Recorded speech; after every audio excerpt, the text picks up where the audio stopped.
Fala, meus jovens, aqui quem fala é o Adriano do canal Mentalizando. Sabia que é possível ganhar dinheiro no YouTube mesmo sem aparecer? Aprenda a criar canais darks ou de cortes como este. Primeiro link na descrição. Vamos pro corte? Falando sobre a China, Renata, é um dos maiores parceiros comerciais que a gente tem, né? Grande comprador aqui de produtos agrícolas, enfim, carne agora, né, também. Algumas pessoas citam também que o socialismo ou o comunismo que se tem na China deu certo, mas não conhece a história por trás ali do que acontece na China. O que você tem a dizer sobre isso para nós? Bom, primeiro que assim, o Mao Tse-tung, ele pegou os ensinamentos com Stalin e o que ele fez na China foi um genocídio mesmo. Gostam de usar bastante essa palavra, mas foi um genocídio por meio da fome. Então tem até um livro que chama A Grande Fome Vermelha. Aliás, a Grande Fome Vermelha é de Holodomor, que foi também do comunismo, mas na Ucrânia, feito por Stalin. Mas tem um livro que chama A Grande Fome de Mao, que, se não me engano, é da Anne Applebaum. E ela conta toda essa história de como foi a implementação do comunismo na China. Só que o Partido Comunista Chinês percebeu que, se ele mantivesse os moldes do socialismo ou comunismo no país, eles iriam ficar na miséria.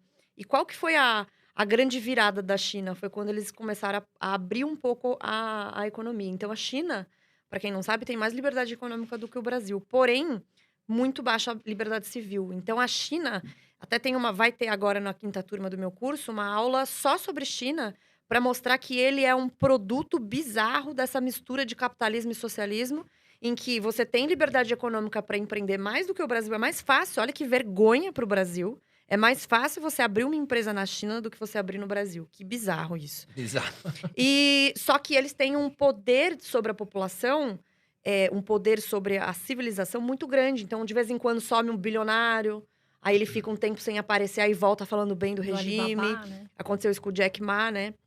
E outros também. Então, eles entenderam como funcionava esse jogo e conseguiram fazer algo que é bem único no mundo, que é essa mistura bem bizarra de capitalismo e socialismo. É a expressão máxima do capitalismo de Estado.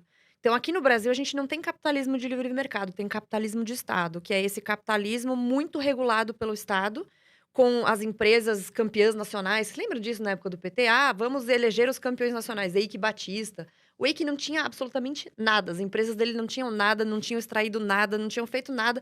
E ele já era bilionário, mas com grana do BNDES e patrocínio do governo. A mesma coisa com outras empresas, JBS também e tal. Então, o capitalismo de Estado é isso. É quando você tem uma certa liberdade econômica, mas ela é extremamente regulada. Agência reguladora, regulação, burocracia. E a China é isso. É um capitalismo de Estado que conseguiu tirar as pessoas, principalmente do nível, assim, muito baixo de miséria, mas o controle social que eles têm é muito grande sobre as pessoas. E, naturalmente, essa liberdade está diminuindo agora também, mesmo a liberdade econômica, porque isso dá para as pessoas uma perspectiva que o Partido Comunista não quer. Não quer que as pessoas pensem, tenham liberdade para sair e fazer as coisas. Então, eu acho que a expressão máxima de socialismo no mundo hoje é a Coreia do Norte. Eu acho que é a expressão máxima mesmo do que eles conseguiram fazer. E eles só são muito fechados por causa da tecnologia nuclear. Aí falam assim: ah, mas os bilionários estão passeando enquanto tem fome no mundo. Pô, o gordinho da Coreia do Norte tá lá com míssil e jogando míssil perto da costa do Japão. E a população dele, não é da África, não, dele, passando fome. Precisando. Sim. Então, assim, qual que é o critério, né, pra reclamar das coisas? Então, a China é um bicho muito doido, assim, uma maluquice bem grande. E eu acho, aí é um achômetro mesmo, que essa constituição de como a China funciona hoje, ela não vai durar para sempre. Vai ter ou alguma guerra, uma mudança geopolítica mesmo, porque as pessoas começaram a perceber o mal que a China faz na política mundial. Até mesmo a pandemia, se não fosse talvez um país com tanto controle de mídia, de informação, talvez a gente conseguisse ter se preparado mais rápido. Claro, O que contra o o que Covid, né? exato, o que aconteceu com eles, eles não falaram, eles esconderam os médicos, alguns médicos sumiram, sabe-se lá o que aconteceu com esses médicos. Eles enganaram sobre as informações, distorceram as informações para a OMS falando: "Não, mas a informação da China é confiável", e não era. Até hoje tem várias teorias da conspiração que às vezes você fala, nossa, isso é muito doido, isso não vai acontecer. E aí vem alguém e fala, não, mas eu tenho uns documentos aqui que parecem que pode ter acontecido. Eu não sei, tá, o que aconteceu, se foi fabricado, se não foi. Eu não entro nesse mérito, mas o ponto é o esconder a pandemia no começo e a maneira como eles trataram isso em A relação. gente poderia ter fechado as fronteiras mais rápido, né? Talvez a gente tivesse tido uma possibilidade de ter enfrentado isso melhor, né? Eu acho. É tudo muito estranho, né? A pandemia realmente foi um fenômeno assim que ninguém esperava. Você acha, Renata, que a China tem condições de passar os Estados Unidos economicamente falando? Porque é uma Não. coisa que se discute muito, né? Eu acho que não por causa dessa característica de repressão. E o ser humano, ele prospera mais, eu falo no ser humano, não do Estado. Porque lá quem é próspero na China é o Estado e pessoas um pouco próximas que têm algum tipo de ligação ali com o governo. Porque você não tem ideia que...